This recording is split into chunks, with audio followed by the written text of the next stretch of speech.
This is Pro Wrestling INDIEstrated, a love letter to from Pro Wrestling Illustrated magazine. I am one of your hosts, PWI Editor-in-Chief Kevin McElvaney. With me here, as always, the divine darling, the conduit of karma, what's the other one? The batch patty. Is that sticking? I don't know. That works. Kaia McKenna. Kaia, how's it going? I'm doing great, Kev. How are you? Good. It's been a whirl. I know as it was for you, and I'm sure a busy one for our guest as well, who we are very excited to welcome to the show. Viewers, listeners may recognize her from NXT U.K, Pro Wrestling Eve, basically anything to do with wrestling in the United Kingdom and mainland Europe. Nina Samuels. Nina, Hey! welcome to the show. Thank you so much for having me. Glad I can bring the Nina Samuels show to Pro Wrestling INDIEstrated. We were saying that the show needed more Nina, so here we are. Oh, you have wonderful taste. And I just absolutely love the vibrant pink with the flower. It's so beautiful. It's bringing me so much joy this lovely Monday morning. It's wonderful. Exactly. I don't know what it's like over there. Over here, it's a little bit grey, so you've got to brighten it up with the wardrobe, you know.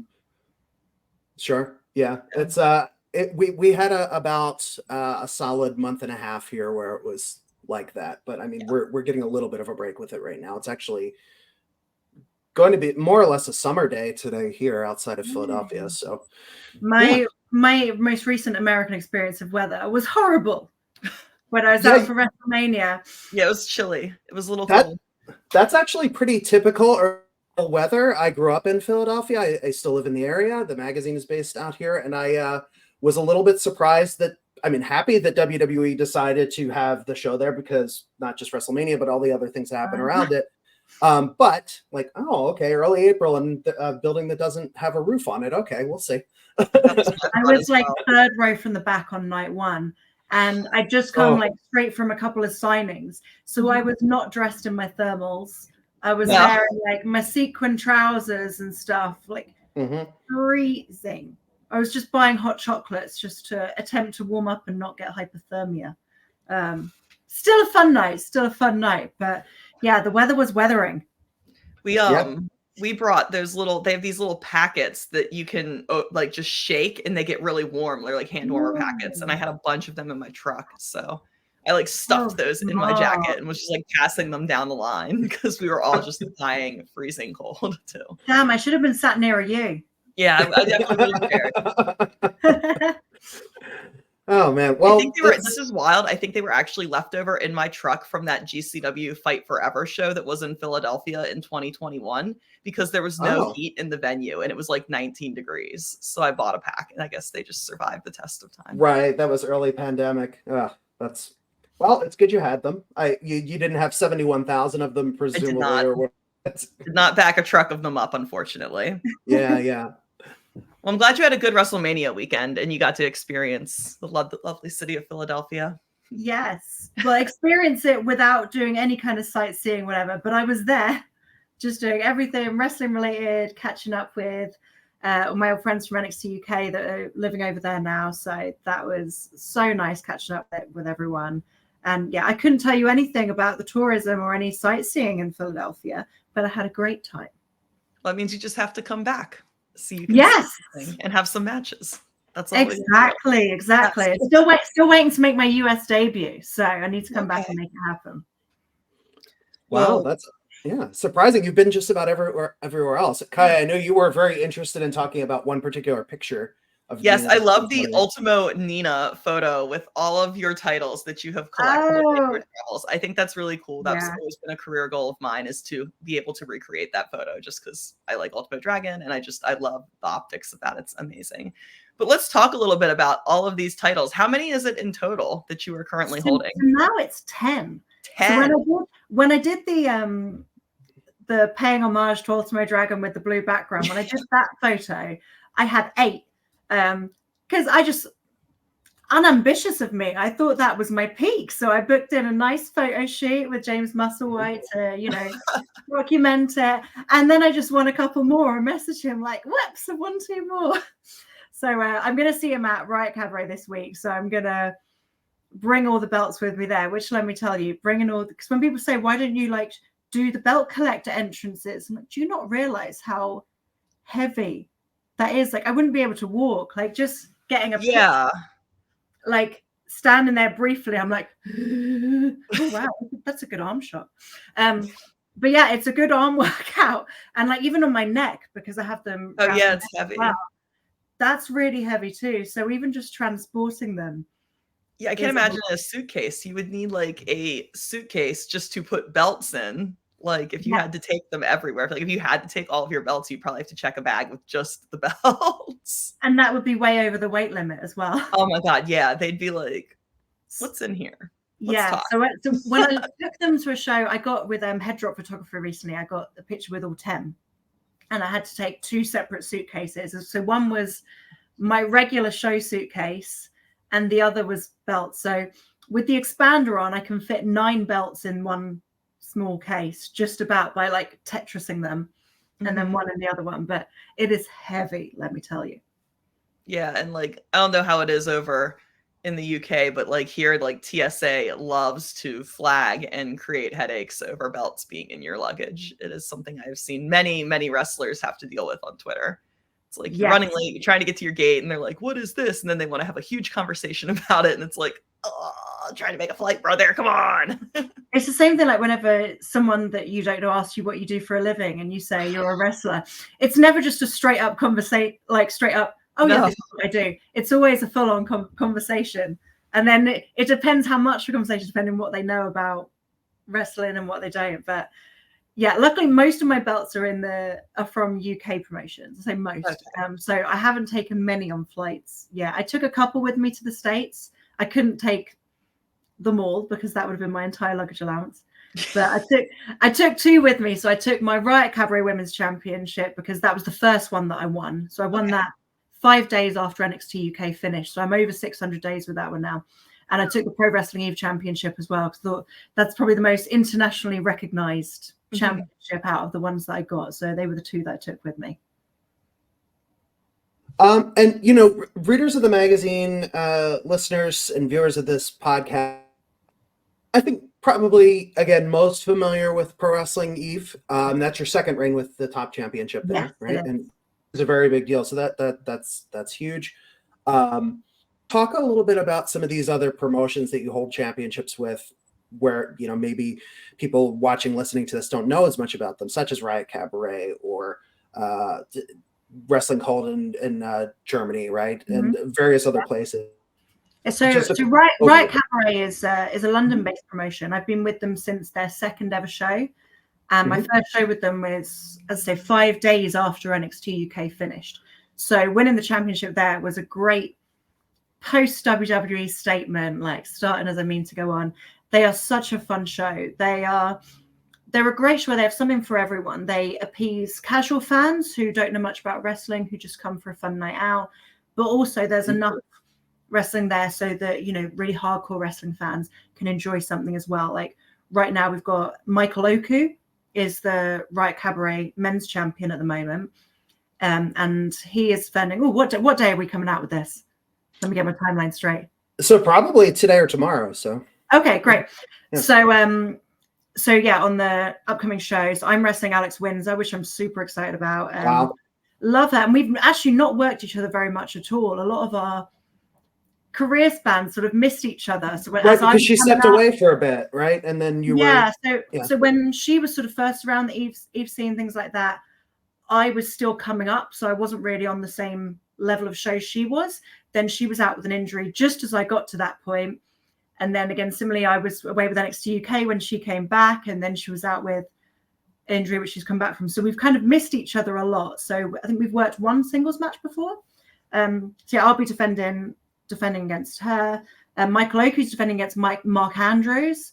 Vaughn Vertigo's over for the show as well. So it's a great mix of a show.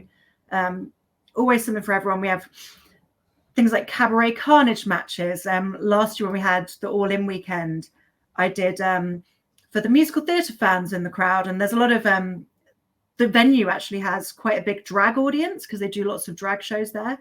So I did like a cell block tango remix, but detailing all my opponents from before. So I had different wrestlers dress up as like, one was Session Moth Martina, one Harley Hudson, one is Livy Grace, and doing the monologues about that and then singing in between. So it's got a great variety. And they are a company that is just booming now. When I first started, they were maybe having a couple of hundred people in. The All-In show last year, I think we had like 500, and now we're sort of regularly at the 450 mark. So, which is pretty much capacity for the venue. So they've grown really, really well in that time. Wrestling Cult was another one that you mentioned. So they are in Germany. The last show that I did for them was same weekend as 16 Carat for WXW. So we were a morning show. So we were at 10 a.m. and the show was done by 12 p.m. because then WXW at the venue over the road had like another 5 shows that day. So that's your really loyal fans that love wrestling that are coming to that many. So you were at 16 Carat, right? I came to watch. I was only in Germany for Wrestling Cult. I was over there for it. I thought I saw you walking around. I'm like, oh, I wonder if Nina's going to show up, and you didn't. I just like, it's like that was I the winner. She was just visiting, but that explains it. So I was defending my Cult championship. So I defended against Amel that weekend. My old NXT U.K rival. So that was a lot of fun. And then I think I had an hour before I had to leave for my flight. So I quickly ran over because I knew Sapphire Reed had a match. So I ran from the venue to see if I could see her. And I got there just for the match after her. Rachel Armstrong. It was, that was the, very good match. Yeah. So I just missed that one. And I'd only wrestled Sapphire a couple of days before at Pro Wrestling Eve when we had our no disqualification match. So, right. Yeah, we were both still feeling the effects of that combined with the travel. Sure. Yeah, of course. But they're a great company. The venue's really cool. So it's called the Cult Temple. And the backdrop almost looks like a church, like a stained glass windows effect, kind of similar to that like famous venue in Japan. So it's got a cool vibe to it there, a really cool vibe. But that's like a fun aesthetic, like when they film it too, to have, because it's just distinct and it doesn't look like your typical stereotypical wrestling venue. Yeah, that's one of the things I love about Riot Cabaret as well, because the venue is kind of like a theater. So that's fun.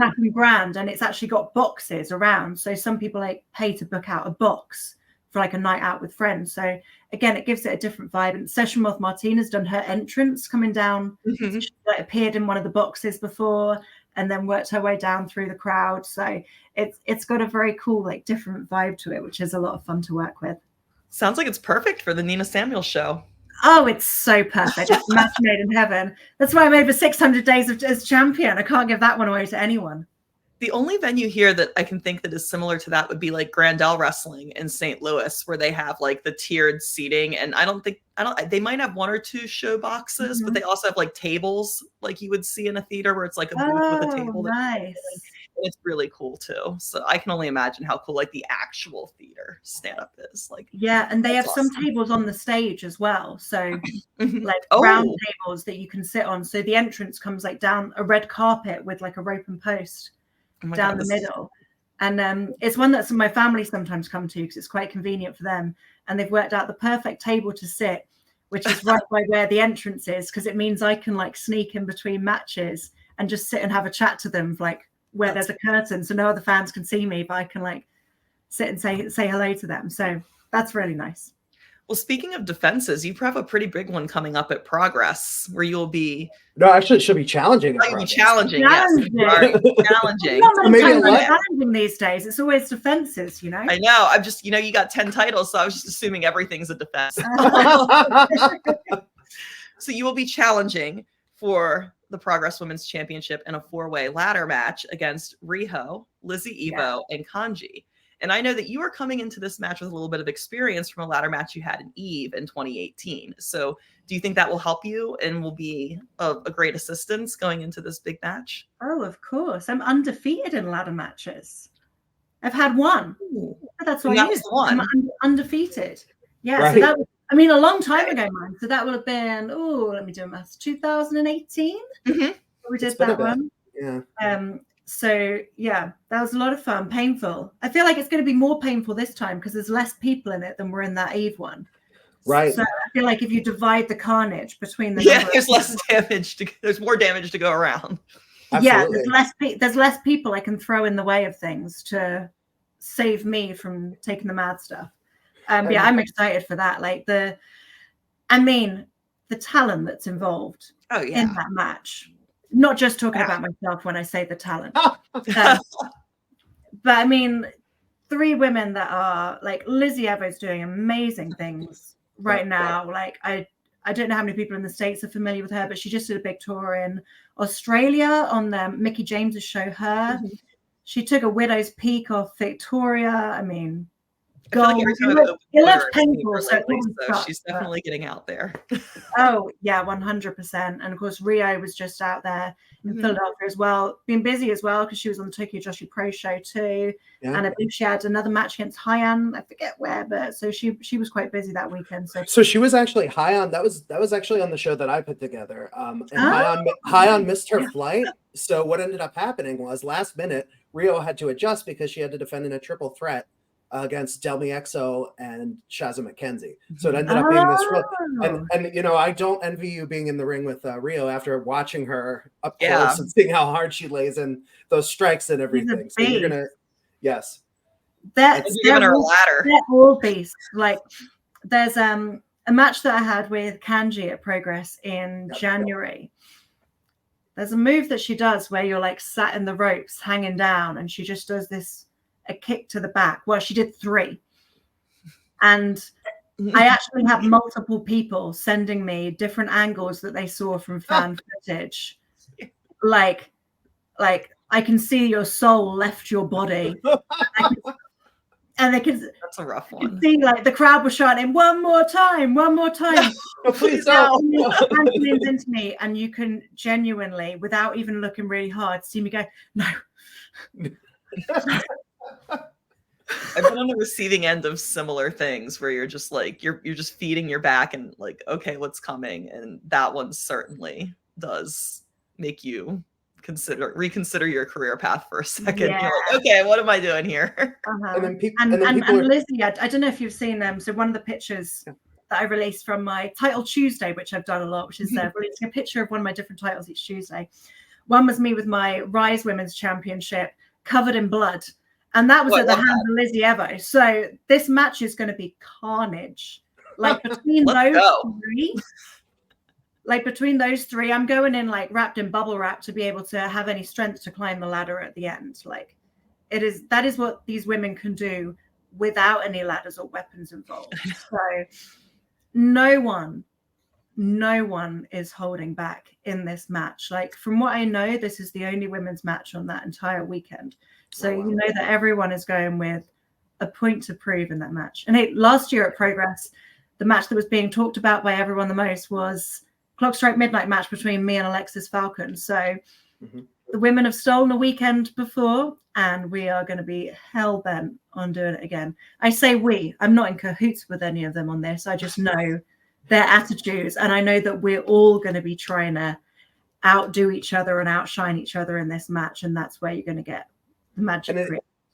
And it is the Super Strong Style 16 weekend, so it's one of the big weekends on the wrestling calendar, like WrestleMania, like 16 Karat Gold. So the crowd that's there, and it's at the Electric Ballroom, right? The classic venue, right? So that's a huge place to make a statement, really. It's because the fans are really going to be just hooked on everything, but they're all, they're going to be looking for a great match. I'm sure the 4 of you will deliver, and I, keeping you in our thoughts because it's going to be a painful one, I'm sure.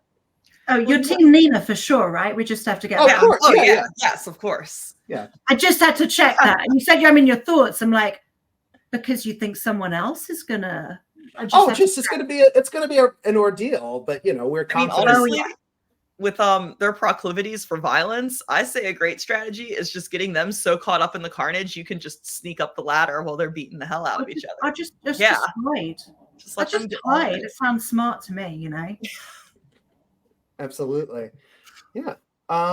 Is there anything else coming up you'd like to talk about? Or another thing, we'll give you a chance like for formal plugs and stuff, but any other big shows or even like talent you'd like to draw attention to? Because we've mentioned a few of them along the way here, but obviously this is a really the scene is being built back up and post pandemic, and just so many exciting things going on. Oh yeah, there's so many incredible talent out there. Like, I've heard some people saying that over here there isn't a scene or whatever, but like it's ignorant to me. So I'm like, hello, like open your eyes, look for it. There is so many amazing talent here, like, and so many shows. Like, I'm about to go into 7 matches in 7 days, like that doesn't happen without an amazing scene, so there's so much coming up. So just this week alone, I'm defending my Riot Cabaret Women's Championship,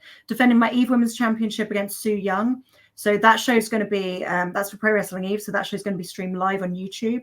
There's also a Women's War Games match on that show, which is the first time we've done a Women's War Games match since that very first Wrestle Queendom where I had that ladder match. So that's going to be a hell of a one to watch. Also defending the Tidal Women's Championship this weekend. So that is against Lana Austin, who, again, I'm sure the American fans, if they didn't know before, they will know now after her performance against Rhio on the Progress show in the US. So looking forward to getting in the ring with both two big personalities. So that one's going to be wild for sure. And the following week, I'm defending, so another one of the promotions to draw attention to, Lucha Britannia as well.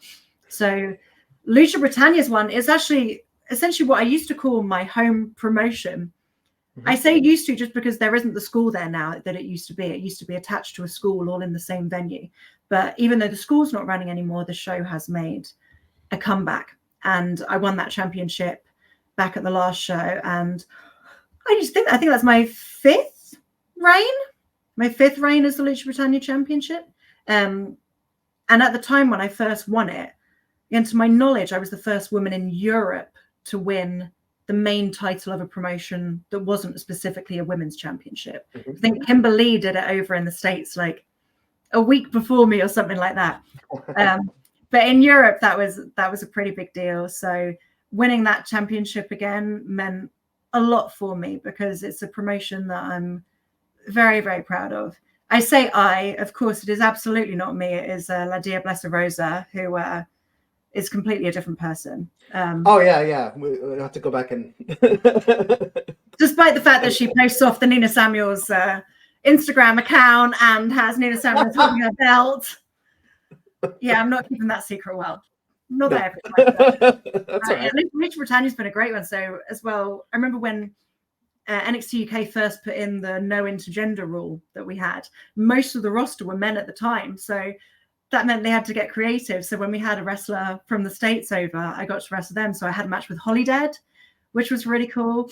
And with Thunder Rosa as well. So Thunder Rosa used to come and train with us when she had come to the UK. So defended the championship against her, which I think that match is on YouTube as well. So, and seeing how well she's doing now is just incredible. I think we're such different wrestlers now compared to then. Like, I think that will have been 2019, I think that would have been. So I would still love the chance to get in the ring with her another time. I got to catch up with her when she was over for All In, so that was really cool. But Shotzi Blackhearts has appeared in Lucha Britannia as well. So it's when if you actually go through the back catalogue, there are so many amazing matches. I had a long series of matches with Cara Noir under his old name before he tried Cara Noir in other places. So Lucha Britannia was sort of a testing ground for him. Right. So yeah, Lucha Britannia I think it's one of the best kept secrets in British wrestling. It's an amazing show. So much fun. There's so much stuff coming up, and you're willingly taking on all of these defenses back to back. It's bold, but I mean, that's what a fighting champion does. Hey, you don't get 10 championships by not being bold. That's right. All right. Well, we know you're busy. You have to get ready for these defenses. We want to give you a chance to plug anything you'd like to plug. But first, before we do that, Kaia, do you have any other questions for Nina before we part ways here today?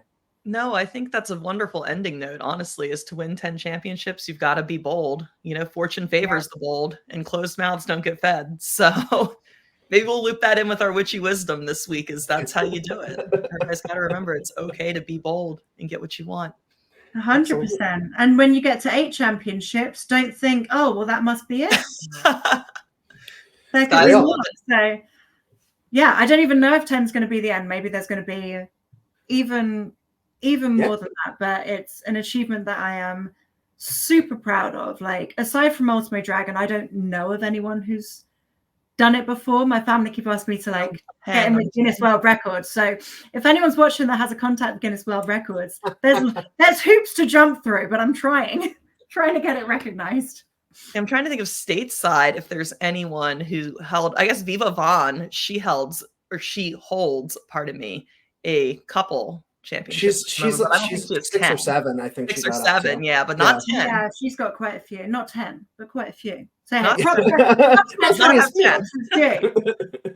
hey, I like to be inspirational as well. So as I say to her, she shouldn't feel like she's done. No, go for more. Go for more. Absolutely. It would be great to see the two of you mix it up as well at some point, whether that's in the UK or in the US. You still have to get over here. Yeah. So where can people find you? What would you like to promote specifically that they should check out? So people can find me. So I'm on X, I'm on Instagram, I'm on Threads. All of those is at Nina Samuels 123. I'm on Pro Wrestling Tees. I've got a big cartel store. All of my links you can find on any of my social media pages.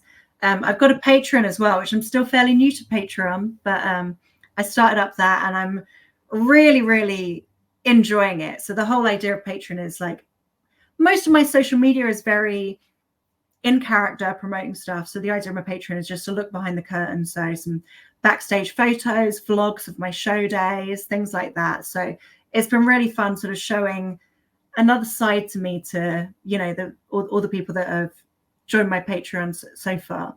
It's very PG. I'm going to put that warning out there. Anyone who's expecting anything saucy. Again, all respect to everyone that does that. I'm bold with my championships, but I'm too nervous. That's fine. I think it's a great way to stay connected with your fans. I mean, that's an awesome thing. Yeah, exactly. And it's even great, like, you know, to have more message contact with people there as well. Like, we can them finding out what sort of content they like. So they love the bloopers as well. So believe it or not, every now and again, I'm not a one-take wonder. Every now and again, it pains me to even say that out loud. But so yeah, every now and again you get bits of promo recording bloopers on there and stuff as well, which seem to have gone down well. So maybe I just make mistakes on purpose now, you know. Yeah, get those numbers up. All right. Yeah, this is so very exciting. We'll be keeping an eye on all of it. So again, thank you so much for joining us here today. This has been great. Thank you for having me. Of course. And Kaia, would you like to offer any words of witchy wisdom before we part ways here today? I think I'm going to go with Nina. Like I said, you don't win 10 championships by not being bold. I guess you could loop that into believe in yourself. Always believe in yourself. You want other people to believe in you, you got to believe in yourself.